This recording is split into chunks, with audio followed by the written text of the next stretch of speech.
Long before the clash of steel echoed across frozen shores, before longships sliced through black water like predators, there was something far more dangerous burning at the heart of the Viking world. It was not seen from a distance. It did not roar like battle. Yet without it, nothing else would have survived.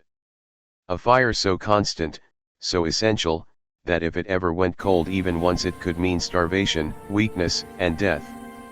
In the far north, where winter was not a season but a sentence, fire was life. And yet, in a land where snow swallowed villages whole and winds howled like living things, Viking forges almost never went cold. Not during storms. Not during long winters. Not even when death walked openly among men. This should not have been possible. Iron freezes. Charcoal burns out. Bellows tear. Fires die. Every civilization before and after accepted this truth. But the Vikings seemed to defy it. Their forges glowed when others failed. Their blades kept coming when enemies assumed they should have stopped. And deep beneath the sound of hammer on anvil, there was a rhythm steady, relentless like a heartbeat that refused to fade. To understand why Viking forges never went cold, we must step away from the myths first. Forget the horned helmets and screaming berserkers. Forget the romantic legends carved centuries later. Instead, imagine a small settlement clinging to the edge of the world. The ground is frozen solid. The sun barely rises. Children huddle close to walls thick with turf and smoke. And somewhere nearby, behind heavy wooden doors darkened by soot, a forge still burns. Not as a symbol. Not as ritual. But as necessity. Because in the Viking world, a cold forge was not an inconvenience. It was a warning. It meant tools could not be repaired. Nails could not be made. Ships could not sail. Weapons could not be reforged.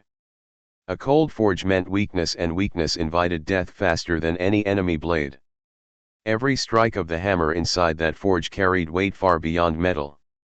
It shaped survival. It shaped power. It shaped fate.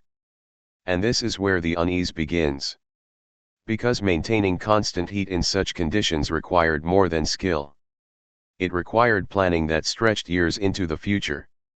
It required knowledge passed quietly from master to apprentice. It required systems so deeply embedded into daily life that no single person ever truly controlled them. The forge did not belong to the blacksmith alone. It belonged to the village. To the chieftain. To the gods. And, in a way few dared to admit, to fear itself. As the fire burned, so did obligation. Someone had to feed it. Someone had to guard it. Someone had to ensure it never failed. Even at night. Even during storms. Even when sickness spread or war called men away. Why? Because the Vikings understood something brutal and simple: a forge that goes cold must be reborn. And rebirth takes time the North never gave freely. Reheating iron is easy. Rebuilding momentum is not. And so, long before the first sparks flew, before the first hammer fell, a decision was made again and again, generation after generation. The fire would not die. Not because it was sacred. But because extinction waited patiently in the dark, just beyond the glow of the embers. And as you'll soon discover, the reason Viking forges never went cold has less to do with metal, and far more to do with how the Vikings understood time, fear, and survival itself. The North did not tolerate weakness. It exposed it. Slowly. Relentlessly. Without mercy. To understand why Viking forges never went cold, you must first understand what the cold truly was. This was not the cold of discomfort. Not the cold that drives people indoors. This was a living force, one that cracked wood, split stone, and turned breath into something fragile and visible. It crept into bones and stayed there. It erased mistakes by killing those who made them. Winter in the Viking world did not arrive suddenly. It stalked. Days shortened. Winds sharpened. The earth hardened like iron left too long in the frost. Rivers slowed, then stopped. The sea itself grew teeth. And once winter fully settled in, it did not negotiate. In such a world, fire was not optional, it was contested. Every flame had enemies. Wind, snow, moisture, time. Even ash itself, choking embers if not carefully cleared. A forge fire required more than ignition. It required endurance. Hours of steady attention. The right fuel, prepared long before winter arrived. The wrong wood burned too fast. The wrong charcoal collapsed into useless dust. The wrong timing could undo days of work. And here lies the first uncomfortable truth. The Vikings did not simply light their forges when they needed them. They prepared for fire the way others prepared for war. Months before winter, forests were cut with intention. Certain trees were chosen, others ignored. Wood was split and stacked in specific ways, elevated from damp ground, angled to shed snow, protected from rot. Charcoal was made not casually, but methodically, slow burns controlled with earth and patience, watched like a living thing that could betray them if neglected. This was not busy work. This was survival logistics. Because a forge fire that dies in midwinter is not easily revived. Bellows stiffen. Iron contracts. Moisture condenses and freezes inside stone and clay. One mistake, and the fire that once shaped weapons now destroys its own home, cracking the forge from the inside out. So the Vikings learned to think ahead, not days ahead, but seasons ahead. A forge was not a place. It was a commitment stretching across the year. And yet, even preparation was not enough. Because the north attacked unpredictably. Storms could bury fuel stores overnight. Ice could block access paths, winds could turn a controlled fire into a devouring one. The forge demanded constant adjustment, small, precise changes made by hands that understood heat by instinct, not measurement. There were no thermometers. No written manuals. Only experience, passed mouth to ear, scar to scar. The blacksmith was not merely a craftsman. He was a translator between forces that did not speak. Iron, fire, air, and time, each pulling in different directions. If he listened poorly, something broke. Sometimes metal. Sometimes people. And the forge did not sleep. Even when the hammer was still, embers remained alive beneath ash. These embers were watched carefully, banked with intention, coaxed rather than smothered. To let them die completely was to invite struggle later, a struggle the North would exploit mercilessly. So watches were kept. Not ceremonially. Practically. Someone always knew the state of the fire. A glance. A hand held near stone. A smell in the air. These signs mattered. Because in the Viking world, awareness was the difference between control and collapse. But there was another reason the forge could not go cold, one rarely spoken aloud. Fear. Not of enemies. Not of gods. But of interruption. The Vikings lived in a chain of dependencies. The farmer depended on tools. The shipbuilder depended on nails. The warrior depended on weapons. Break the chain at the forge, and everything downstream weakened. A delayed repair could mean a failed harvest. A cracked rivet could mean a sunken ship. A dull blade could mean death in battle. So the fire stayed alive because the consequences of letting it die rippled outward, unseen, unstoppable. This is why Viking forges were not isolated workshops tucked away from life. They were central. Close. Accessible. Always present. Their glow reflected on walls, on faces, on decisions made late at night when the wind screamed outside. And as long as that glow remained, there was hope. Not comfort. Not safety. But possibility. Because a burning forge meant tomorrow could still be shaped. And in a land where tomorrow was never guaranteed, that alone was reason enough to keep the fire alive no matter the cost. Who keeps a fire alive when no one is watching? And more importantly, who pays the price when it fails? The forge did not burn by accident. It burned because men were bound to it, not by ceremony, but by responsibility so deeply woven into Viking life that breaking it was unthinkable.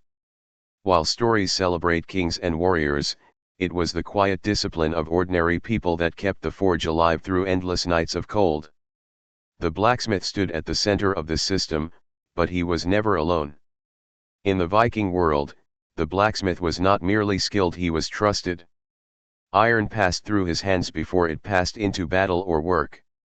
His mistakes did not remain personal, they echoed through the village. A weak axe head meant a failed harvest. A brittle sword meant a dead son. And because of this, the blacksmith lived under a pressure few others carried. But here is the truth often overlooked. The blacksmith did not control the fire. The fire controlled him. He rose when it demanded attention. He adjusted it when it shifted. He fed it even when exhaustion crept into his bones. There was no later in forge work. Iron waits for no one, and fire punishes hesitation instantly. Yet even the blacksmith could not remain awake forever. So the burden spread. Apprentices learned early that tending embers mattered as much as shaping blades. Children carried fuel. Older men, long past the age of battle, kept watch when younger warriors sailed or slept. The forge became a shared obligation, a silent agreement that survival required participation. This was not enforced by law. It was enforced by memory. Everyone remembered what happened when things failed. A winter when tools broke and could not be fixed. A season when ships waited too long. A raid where blades snapped instead of biting. Those stories did not fade. They sharpened caution. And so the forge was fed in shifts, quietly, efficiently. No praise. No ceremony. Just hands moving wood, charcoal, and ash with practiced care. In the dark, embers glowed like watchful eyes, never allowed to dim too far. But there was something else at work, something deeper than duty. Identity. In Viking society, work defined worth. To contribute was to belong. And the forge represented contribution in its purest form. Feeding the fire meant feeding the future. It meant your labor would outlive you, shaped into iron that others would depend on. That knowledge anchored people to the forge even when fear crept in. Because fear was always there. Fire could betray them. A spark in the wrong place could turn shelter into ruin. Too much heat could ruin iron. Too little could weaken it. Balance was everything, and balance demanded constant attention. This is why the forge was never treated casually. There was respect in every movement. Silence when necessary. Precision without arrogance. The fire was powerful, but it was never worshipped blindly. It was understood, earned through patience, punished through neglect. And still, something darker lingered beneath all of it. Because if the forge ever went cold, questions followed. Who failed to watch it? Who neglected their turn? Who chose rest over responsibility? Blame in a small Viking settlement was sharp and personal. It did not need words. It lived in looks, in silence, in trust slowly withdrawn. A cold forge was not just a technical failure, it was a social fracture. So the fire stayed alive not just because it was useful, but because letting it die risked something far more dangerous than cold iron. It risked the breaking of trust. And in a world where survival depended on unity, trust was worth more than steel. This is why, night after night, even when the wind screamed and the cold pressed in, someone always stood near the forge. Not as a hero. Not as a legend. Just as a human being who understood that as long as the fire lived, so did they. What if the Vikings did not see the forge as a tool, but as something alive? Not alive in the way later myths would describe with magic or mystery, but alive in a far more unsettling sense. It breathed. It consumed. It reacted. And if it was neglected, it punished without hesitation. The Vikings did not need stories to understand this. They watched it happen. A forge had moods. On some days, the fire burned clean and steady, responding eagerly to the bellows. On others, it resisted smoke thickened, heat shifted unevenly, iron behaved unpredictably. To an outsider, this might seem random. To a Viking blacksmith, it was communication. Because the forge remembered. Stone absorbed heat and released it slowly. Clay walls learned where to crack. Iron surfaces held echoes of past burns. Over time, a forge became tuned to its own rhythm, shaped by years of continuous use. Letting it go cold disrupted that rhythm, forcing the entire structure to relearn balance from nothing. And this is where modern logic often fails to grasp the Viking decision. Reigniting a cold forge was not just a matter of lighting another fire. It was an act of rebuilding stability, drying stone, reseating clay, restoring airflow, recalibrating bellows tension. Each step carried risk. Cracks formed. Weak points emerged. The forge, once reliable, became unpredictable. The Vikings understood this intuitively. A warm forge was a stable forge. A stable forge was a safe forge. So they kept it alive the same way one keeps an animal alive, fed, observed, and never ignored for too long. This mindset extended beyond practicality and into belief, not as superstition, but as respect. Fire was one of the primal forces of their world. It destroyed as easily as it created. And the forge concentrated that power into a small, dangerous space where mistakes were immediate and unforgiving. That concentration demanded humility. No blacksmith claimed absolute control over fire. He worked with it, not over it. The bellows did not command the flame, they negotiated with it. Air was offered. Fuel was adjusted. The response was watched carefully. And so the forge became something that was never abandoned. Even when work slowed, the fire remained. Banked low, protected, breathing quietly beneath ash. This constant warmth preserved the forge itself, extending its life year after year. A forge that stayed warm aged gracefully. One that went cold aged violently. But there was another layer, one rarely spoken aloud, yet always felt. Continuity. The Vikings lived in a world where much was uncertain. Storms destroyed harvests. Illness stole the strong. Raids erased entire families. Against that chaos, the forge represented something rare, continuity across generations. The same forge could serve fathers and sons. The same anvil could feel the weight of hands separated by decades. Iron shaped for one life could be reforged for another. But only if the chain was never broken. A cold forge symbolized interruption. It marked a pause in momentum, a moment when the past no longer flowed smoothly into the future. And in a culture obsessed with legacy, with names remembered and deeds carried forward, interruption was terrifying. So the fire stayed alive not only for survival, but for memory. Each ember carried the heat of yesterday. Each flame leaned forward toward tomorrow. The forge existed in between, bridging time through heat and effort.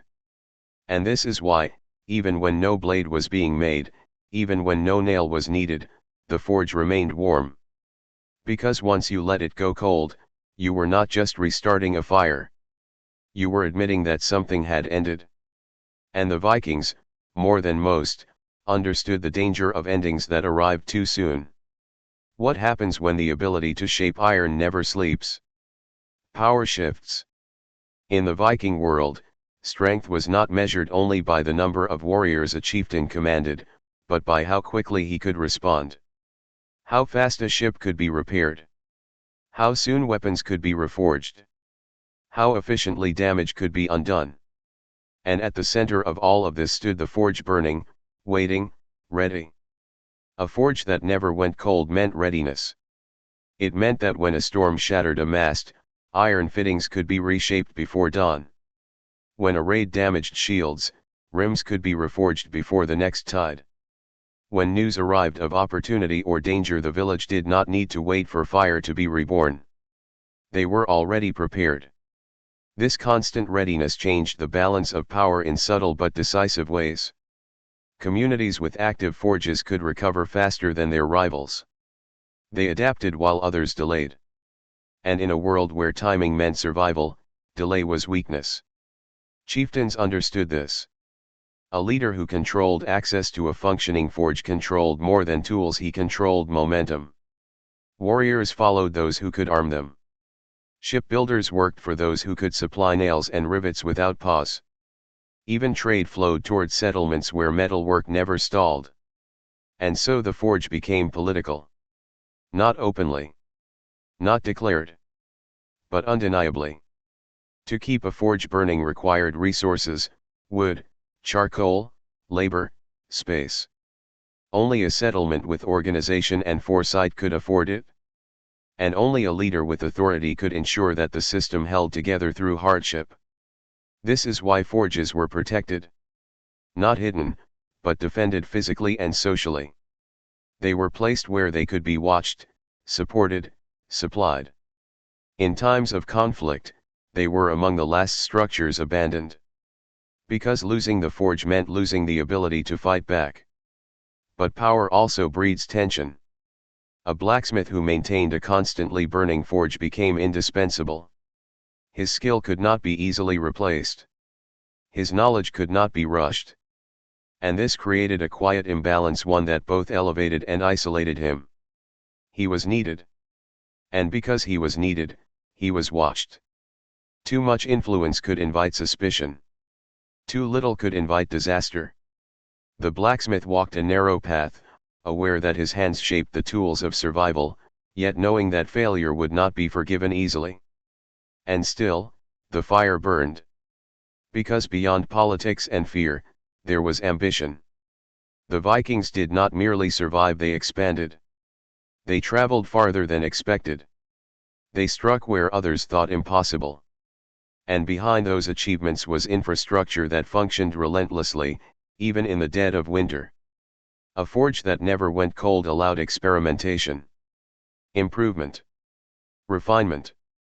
Small changes made continuously rather than in desperate bursts. Over time, this produced better tools, stronger fittings, more reliable weapons. Progress born from consistency. And consistency, in the Viking world, was rare. So when outsiders encountered Viking blades that held their edge, ships that held together, tools that endured abuse, they saw ferocity. What they did not see was the quiet advantage of a fire that never died. An advantage earned not through magic, but through discipline. Because power does not always announce itself loudly. Sometimes, it glows steadily in the background, patient, enduring, and waiting for the moment it is needed most. What would happen if the forge went cold, even once? The Vikings did not speak of it often, but they remembered it clearly. Because every settlement, no matter how disciplined, eventually faced the same test: exhaustion, loss, or chaos severe enough to break routine. And when routine broke, the fire was the first thing to suffer. A forge that went cold announced failure before anyone said a word. At first, the damage seemed small. The stone cooled unevenly. Moisture crept into cracks no one could see. Clay linings hardened the wrong way. Bellows stiffened and warped. Nothing looked ruined yet. Then work resumed. Iron heated slower. Sparks behaved differently. Metal that once bent smoothly now resisted, or worse, fractured. A blade quenched poorly. A rivet snapped under pressure. These were not dramatic failures. They were quiet ones, the kind that revealed themselves only when it was too late. And in the Viking world, late was lethal. The cost of a cold forge unfolded over time. Repairs took longer. Materials were wasted. Confidence eroded. People hesitated, sensing that something was off, even if they could not explain why. The forge had lost its rhythm, and regaining it demanded patience the North rarely allowed. But the true cost went deeper than craftsmanship. Trust suffered. Someone had failed to watch the embers. Someone had chosen rest, or fear, or distraction. And while blame might not be spoken openly, it lingered. Eyes followed movements more closely. Instructions were questioned. Authority thinned. In a society held together by shared effort, even small fractures spread. Worse still, a cold forge invited vulnerability from the outside. Delays became visible. Ships sat longer on shore. Weapons repairs slowed. Neighbors noticed. Rivals noticed. And in a world where opportunity was seized quickly or lost forever, weakness did not go unnoticed. The Vikings understood this instinctively. A cold forge was not just a technical setback, it was a signal. It said, "We are behind." And behind meant exposed. So settlements learned from failure with brutal efficiency. Procedures hardened. Responsibilities became clearer. Redundancies formed. If one person could not tend the fire, another would. If fuel ran low, priorities shifted. The forge came first, or nothing else mattered. This adaptation was not written down. It was remembered. Stories circulated quietly of winters when iron failed, of raids gone wrong, of villages that never recovered momentum. These stories were not told to frighten children. They were told to remind adults what neglect cost. And so the fire stayed alive not because it was easy, but because letting it die was harder. Much harder. Because to revive a cold forge was to fight the north on its terms. To dry stone while frost crept in. To rebuild heat while winds stole it away. To gamble that repairs would hold when they were needed most. The Vikings were many things but gamblers with survival, they were not. They chose the slower, steadier path. The path of constant effort. The path of vigilance over recovery. And that choice, repeated generation after generation, is why the forge endured when logic said it should fail. Because in the end, the Vikings learned a truth that still unsettles us today. It is far easier to keep something alive than to bring it back once it has died. And nowhere was that lesson more brutally clear than in the fading glow of a forge that should never have gone cold. What kind of people refuse to let a fire die at the edge of the world? The Vikings lived with the constant awareness that their lives balanced on forces they could not control. Storms came without warning. Ice closed paths overnight. Death arrived suddenly and without explanation. In such a world, the forge became more than infrastructure, it became defiance. Not defiance shouted aloud, but practiced daily. Each time the fire was fed, it was a small refusal to surrender to uncertainty. Each time embers were banked through the night, it was a quiet statement, "We will be ready tomorrow." And over time, this mindset shaped the people themselves. The forge taught patience. Fire could not be rushed. Iron revealed its readiness only when treated correctly. Those who worked the forge learned to read subtle signs: color, sound, resistance. These lessons spread beyond metal. They shaped how decisions were made, how risks were weighed, how waiting was endured. The Vikings did not mistake speed for strength. They understood timing.